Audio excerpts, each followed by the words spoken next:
Sorry. But allow me to say that Chris Minns is the problem. We in the development community consider him the reverse Robin Hood. He's the reverse Robin Hood. I ask you to all listen carefully because you all need to speak to other people and your other people speak to other people and say, Chris, you've got it all wrong. Maybe because you're so young and therefore I excuse you if you're inexperienced, but you've got it all wrong. You're going to put 27 people, you're going to create 27 homeless people here. You'll say, oh, but yes, but in 15 years' time, 10 of you will be able to go in there. The reality is they will never be able to afford to go in there because what you're building is luxury anyway. Yeah. And so, Chris, you got it wrong, my friend. Look at New McLean Street. 106 studios are going to be demolished for 65 apartments and 2 low-cost apartments. Chris, you are the wealthy man's best friend. You are the enemy of the people. And so please, Chris, you need to concede you are wrong and look at the legislation and say, this has been gamed. I was wrong. I've made mistakes. I married the wrong person. Ultimately, you are wrong, Chris, and you need to admit it and you need to change it. And it's easy to do once you've admitted you're wrong. Now, at the end of the day, Chris, I'm going to give you a hint on what you should be doing. Chris, the only reason this monolith 9-story building is going to make a healthy profit is because you are giving him the right to go higher. Chris, if you sold the additional FSR and you sold the height to him, in other words, don't value what you're selling him based on the whole of the building, you just value the top 2 floors and say, I'm going to give you, developer, these top 2 floors, but you have to pay for the right. And what am I going to do, Chris, with the money? I'm going to become a build-to-rent developer.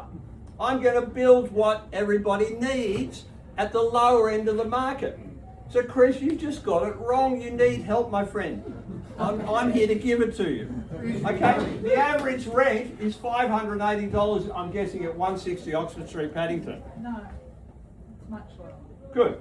It's lower. Good. What are the chances of people getting, and he's talking about giving a discount on the rent for the next 15 years. Look, I suppose when you're born in 1979, 15 years seems like a long time away. But for some of us in the room, 15 years is going to go like that. And then we're going to have 27 people homeless. And so, Chris, firstly, concede you're wrong. Review the whole legislation. Let's start again. Let's make money for the state government and then become a build-to-renter of this type of accommodation. So please, Chris, be aware. You're wrong. Admit it. Let's start again. Now, the good news is the bad news. The good news is Chris was born in 1979. And therefore he didn't know what happened when when the state legislation was going to allow for the demolition of those beautiful terraces in the rocks and those beautiful terraces in Victoria Street, Potts Point. But there was a, God bless him, Jack Mundy. And now some of you will know the name, the older ones. This half, they're all too young. Yeah, so ultimately what he said, I'm not going to allow construction union labour to harm Sydney. And the only reason the Rocks terraces are still there, and the only reason Victoria Street's still there, is because someone stood up to the then equivalent Chris Minns. And so what I'm now asking, and they called it a green ban. For me, I'm selfish. I'm really only interested in Oxford Street, Paddington. I'm sorry. Okay, but I will tell you this. I own a site next to this development, and my site enables me to build a tower just like the one that's proposed. But I promise you on my life that won't happen. Yeah. Okay, so let me be clear. So what I think, it was called a green ban in the 70s.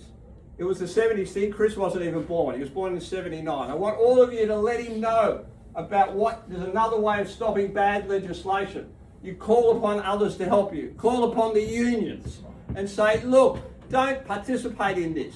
And when I'm talking about Oxford Street, I'm talking about 160 Oxford Street, but I'm also talking about the Victoria Barracks. Yes. My parents lived in Paddington when I was born. I'm here. I know the significance of the suburb. I walk up and down the street all the time. There's not one building over 3 stories. Yeah. Tell this developer Look, have a look at what Fortis has done at Oxford Street, Paddington. Have a look at what Robbie Ingham's done at Oxford Street, Paddington, and you can do the same and we'll love you. Yes. But if you persist, what we're going to do is, one, create a heritage ban and get every union in the country behind us. And secondly, I'm going to ask all of you to tell everybody that wants to live in Paddington, boycott this development. Boycott, don't buy. I know this developer is relying on OPM, other people's money, to build this building. And the one thing that lenders are very nervous about is a lack of sales. And you can be sure, if we can successfully convince people not to harm Oxford Street, Paddington, by not buying in this street, this development will not happen.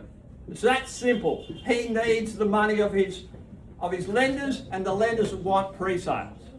Are we clear what we're going to do? Thank you. So I will say this, so you don't think I'm a hypocrite ultimately. I said to the developer, selfishly, if it's approved, which I doubt, I would like to buy the retail downstairs, because you may know I own the retail next door, and I really don't want a Hungry Jack's on Oxford Street, Paddington.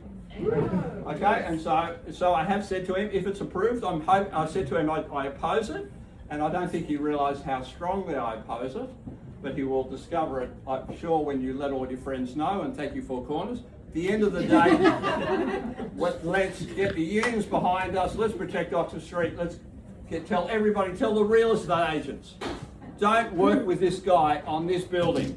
And also, let's get to Mins and say, look, if you want to stay Premier, then you need to understand, and politics says that you've got to understand what we're saying.